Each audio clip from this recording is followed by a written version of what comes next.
He said anything is possible. Listen to me. Anything is possible. And while that's the truth, is not the truth. It's the truth because you live in the United States of America. It's not true if you're from a third world country. And you need to be responsible for that. You need to understand what I'm saying to you. Everything is not possible if you live in a third world country. It doesn't matter what gifts and talents you have. They're just not opportunities. And so what you need to understand is you live in America, to much is given, much is required. You live in the United States of America. You live in a country where absolutely anything is possible. And I'm telling you, because I was a high school dropout and I was homeless. And I went from a high school dropout to a GED to a PhD. Why? Because in America, anything is possible. Are you hearing what I'm saying? Anything is possible. Listen to me. We live in a country where they didn't say, because you didn't start right, you can't finish right. So listen to me very closely. The first thing I want you to do for the rest of your life, I want you to think about the people who are meaningful to you, and I need you to look at those names at least 2-3 times a day. At least two. Why? Because there's an energy you're going to get from them that you can't produce on your own. Now, what do I mean by that? You've seen women who've been chased running with their child and a dog comes out of nowhere, and you would see either a mother chase that dog away or get away. Whereas that same woman was with a dog by herself, it wouldn't be the same thing. But when you tell a mama to protect her child, there's something within that comes out that doesn't come out regularly. And so two things. The first one is, who are you here for? When I get on the stage, I think about Dee Dee. I never want my wife to go back to work.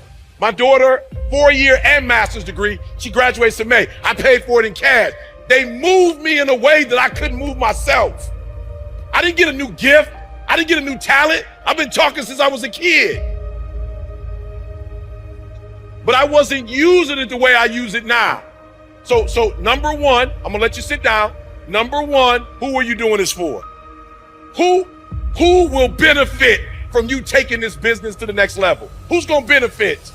Who will be a better person? Number two, I want you to write down, what's that impossible, and you can have a seat. What's that impossible? What's that impossible for you? I want you to write it down right now, because at the end of today, that's what I want from you. What's the impossible? Is it a dollar figure? I want to make an extra $1 million a year. What is it? Is it a dollar figure? Like really, in America, if you're gonna be successful, don't hesitate. Like he's right. If you're hesitating, if you're thinking about it, you're never gonna do it. Why? Don't hesitate. Why? Because the way the brain is designed, the brain, it can't do two things at once. As powerful as the brain is, it cannot think two thoughts simultaneously. You're either thinking one thought or you're thinking another one. So when you're hesitating, what does it mean? It means you're using energy to stop. It means that whatever your dreams and goals are, you're not using your energy and your strength to make that happen. So I'm gonna give you 3 things and I'm gonna get out of here. I got a plane to catch, right? Nothing is impossible. So you have to decide before you leave, what's that first thing that's been impossible for you? I want you to attack it and overcome it, because listen to me very closely. In America, once you make your first 7 figures, it's a wrap. Listen to me very closely. I'm just being honest with you. High school dropout. My mama got pregnant with me at 17 years old, south side of Chicago. My grandma had 14 kids in a 3-bedroom house with 1 bathroom. We come from poverty. My mom had a different name. I don't even know what she called it. Like, she had put an adjective with poverty. I don't know what she said, but it was like deeper than poverty. Objective poverty. Something she said, I was like, wow, that's crazy, Mom. She's like, we didn't have nothing. Like, my sister's shoes, I got her shoes. Her clothes, I got her clothes. And we got it from welfare. My mom, she was like, son, when I tell you poverty, you don't even know what poverty is. This is where I come from. So I'm saying this to you because there are no excuses. If I can come from a 17-year-old female that got pregnant and my biological father was not in my life, high school dropout, lived in abandoned buildings and got to this point, you can do it too. Why? Because we're in America. And we can't say that everywhere in the world, but in the United States of America, nothing is impossible if you're willing to put in the work, if you're willing to put in the grind. We live in a country of opportunities. I just got a call from one of my staff members. She said, Eric, we got a slight challenge. I said, what's the challenge?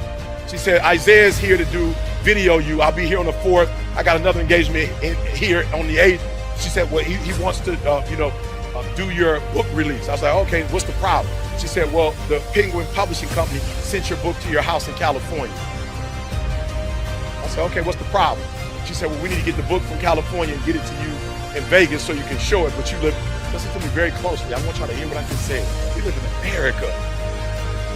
We live in America. I got they were gonna give me $500,000 just to write the book. I live in America. You calling me and telling me you want me to write a book? And you gonna pay me $500,000 to write a book? But I've been studying, I'm like, I'm good on the $500,000. Hold on to that. I need a higher percentage.